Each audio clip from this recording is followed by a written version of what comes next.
everyone. This is Amanda from devotioninaction.com, and I am so excited about this week's blog post, the devotional, and this super easy way to get started on Bible art journaling. So, what I've done is I am in 1 Kings chapter 17, and this is really interesting because we're doing a series on a time for miracles, and some of the miracles happen in this part of the page right here. And then for the next blog post, when I have another idea for Bible art journaling, we're going to have another miracle that happens here. And then we're going to continue on with miracles onto the next page, because this is like a series of miracles that all kind of builds up to one great big thing. So today we're doing the one for this, and I want it to be a tip-in. A tip-in is just an extra something, a picture, a photograph, a piece of paper that you're going to write on that is taped into your Bible or glued into your Bible or into a book of any kind, really, that is just an extra page. It's just tipped in, and what we're going to do is I'm going to cut the paper that I need to tip in right here so that it lays over the page. And this is actually something I got a piece of vellum from Hobby Lobby, and I printed, it was actually in some of my old scrapbooking stuff, and so I just actually pulled it out from underneath the bed. But this jar is not one of mine. It was on a free clip art site, clipartsgraham.com. I'll put the link in the blog post. But I printed out this jar. This was actually the size it came, which is perfect for a Bible page. Look at that. I don't know if you can see. I'm gonna try to lift it up, see if you can see through that. You can see that the page is like, it's like the perfect size. But I need to cut this down to where it is perfect for the page. So I'm just gonna give myself little guidelines. I don't care if things are super perfect. If I wanted to, I would probably break out a paper cutter or whatever if I needed it super uber duper perfect. But I don't, because it doesn't matter to me. I kind of like a little imperfection every once in a while. Just fold that one because I can cut right along that fold line. So now I'm just going to cut out this jar. This is the story of the prophet Elijah. He has listened to God. God has told him to declare a fast on the land because there's an evil king and queen reigning over Israel, and they are doing horrible things. And so God says, declare a fast, declare a drought where it's not going to rain. And Elijah says it's going to stop raining, and we're not going to have rain until I say it's going to rain again. And that's exactly what happens. So we have our first miracle, and that's pretty cool. But what happens is Elijah's kind of hanging out at a brook, and at this brook, it dries up because there's no rain in the land. So the brook dries up, and God tells him to go to the city of Zarephath. Don't know if I'm saying that right, but Zarephath, and that a widow in Zarephath will feed him, will care for him, and that's how God's going to provide for him. Now see, can you see it goes over the edge right there, and I just want to trim that down just a little so it doesn't quite go that far over the edge. It's not going to be perfect, but I'd like for it not to stick up. There we go. So anyway, Elijah's going to this widow, and when he gets to the city gate, there she is. The widow's right there. She's gathering sticks, and he says, okay, go get me some water, and while you're doing that, just bring me a little bit of bread in your hand, and I'll eat and drink. Thanks so much. She says, she heads off to get him some water, and she says, I don't have enough. All I've got is a tiny bit of flour, a tiny bit of oil, and I was gathering sticks to start a fire. My son and I were going to eat a tiny little cake of bread made from the flour and the oil, and then we were going to die because we have nothing to eat. We're going to starve. And here she is. She's destitute. Her jars are pretty much empty.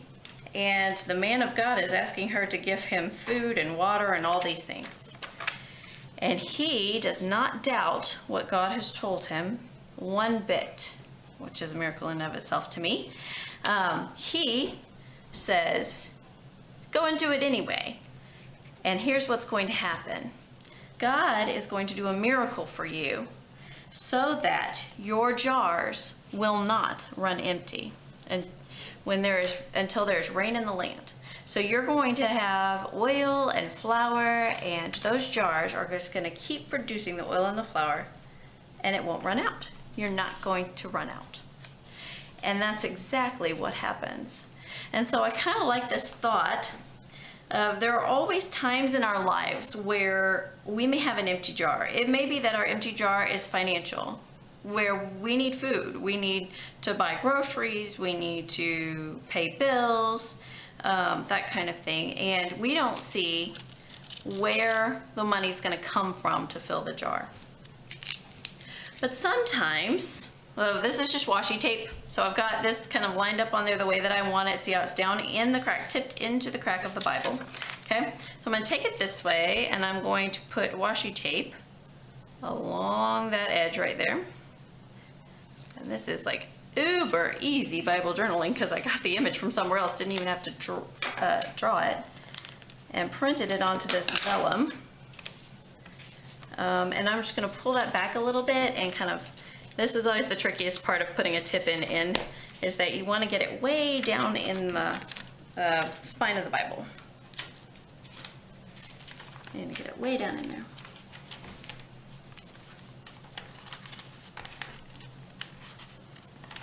Tricky, tricky, tricky. This washi tape is very strange because most washi tape you can bend back pretty easily, and this washi tape is a little stiff. So I hope you can see I'm trying to crease that back a little bit, make it easier. I'll put my empty jar in my Bible here.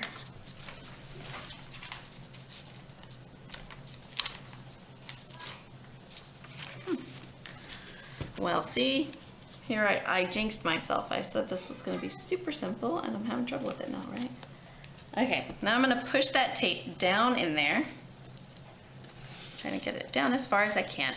Push the tape over this way, and then just to support that tip in and help it to stay nicely and turn nicely and all that kind of stuff, I'm going to put washi tape on the back as well. And what I'm going to do to help myself out on this one is I've got a whole bunch of pins sitting here. I'm going to put them underneath the center of the Bible to kind of lift it up.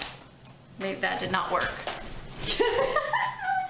Oh, I just love it when something doesn't work and you're videoing. That's fantastic. I'm being a little bit sarcastic there if you can't tell. Let's see here. I'm going to pause you guys for a second and go find it.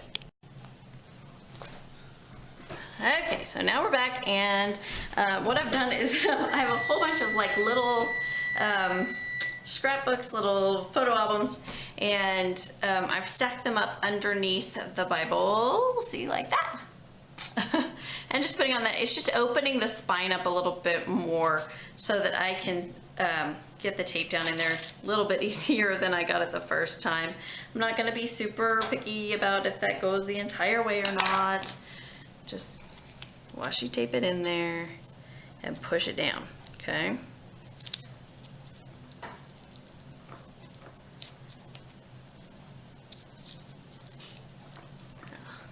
Just gonna give that a little bit of support. Okay, so I'm pushing that down in that spine. It's not straight. It doesn't matter to me. I kind of like the look of it not being super straight. Okay, we'll take these books out of the way and put that back down. And so now this is an extra page in my Bible. See, that's pretty cool, tip-ins, okay? So sometimes this empty jars in our life may be financial. Sometimes they may be that I don't have any energy left. I'm just done. I need my empty jar of energy filled up, or strength, or capacity, ability. I don't know how to do something that I need to get done. And I don't have to have the answers for where all of those things are coming from, because I know the God of miracles. And I think that's really cool in our series of Time for Miracles, that we come with empty jars. But we don't have to fear or worry, because we know the one who fills the jars.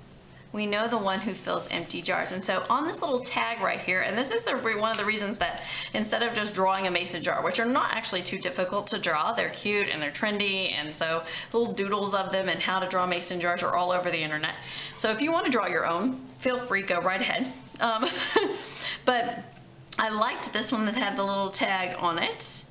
And a little short for time. I was on vacation all week last week, and so this is a very busy week trying to catch up on things.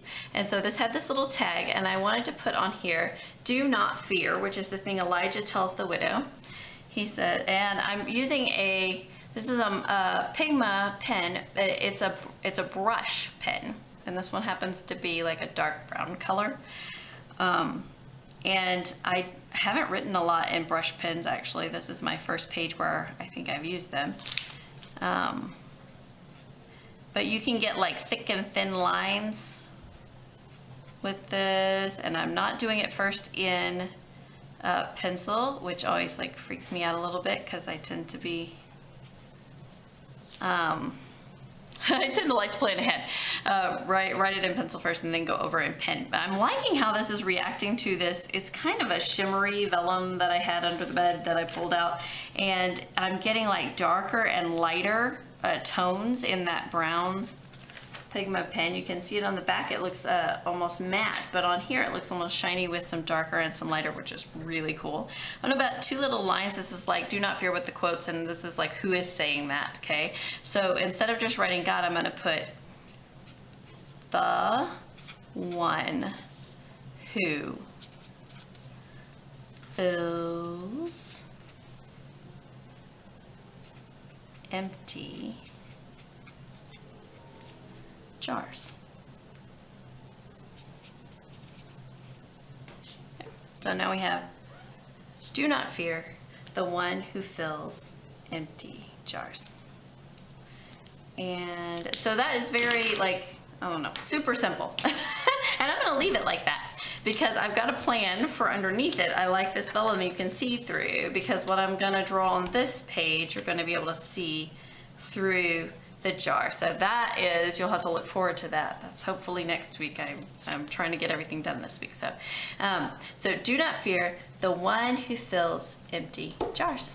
1 Kings 17. I hope you'll hop on over to the blog and read the devotional post or watch the video of that. And I'm so glad that you joined in today. I hope you get in your Bible and start creating, because this is such a wonderful way to connect with the God who does miracles. Have a great day.